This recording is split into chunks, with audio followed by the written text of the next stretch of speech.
Bakery Boutique, working with word art, inserting a picture and removing the background, and converting tabbed text into a table. So select the title, click Insert, and go into the word art, and again select anything you'd like because you can easily go in and change the fill and the outline to anything you'd like. I'm going to add a glow this time, so that's in Text Effects, Glow. And then in Text Effects, Transform, my favorite. Select anything you'd like. And to center it, hover over the border when you have the 4 arrows and then just drag it to the center. And then click away from it. Next, I'm going to insert a picture. So Insert, Pictures, Online. I'm going to type cake.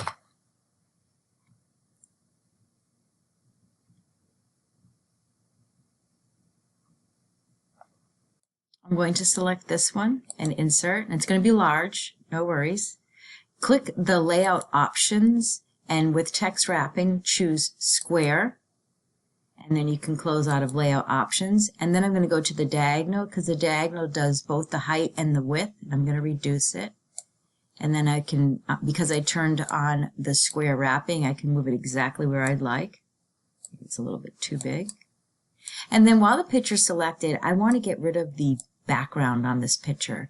So under the picture format, go into color, click set transparent, and it's going to change the mouse from an arrow to like a marker. And I'm just going to click in this background and it removes the background. It doesn't do it to all of them, but most of them, sometimes it makes it distorted the picture, but sometimes it works nicely like this did. So the other thing, if I look in this paragraph and I see that it's uneven on the right, I can click Justified and it makes it even on both sides. The next thing I'm going to do, this is pretty dull looking, so I'm going to select all 3 columns and 7 rows, click Insert, choose Table, and there's actually a Convert Text to Table, and it automatically knows there are 3 columns and 7 rows. Click OK. It makes the 3rd column much larger than the other 2, but that's an easy fix. Click Layout and choose Distribute Columns.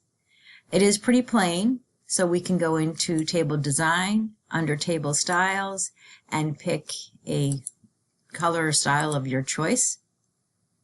And if we were to view this one page, you'll notice that it's all up at the top of the screen. Just to share with you, to go back to the full screen, all you have to do, or the full page, just choose 100%. But I'll stay at 1 page. Control A to select everything. Go to Layout, Page Setup, and the default is usually margin, so you'll have to click Layout, Vertical Alignment, change it from top to center, and then it's going to drop it in the center of the page. But before I leave here, I'm going to actually go to Borders because I want the cake border. Just make sure that it's on Page Border, so click Page Border, and then go ahead and I'm going to choose the cake.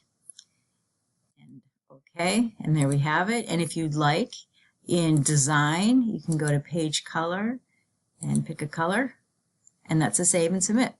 Thank you.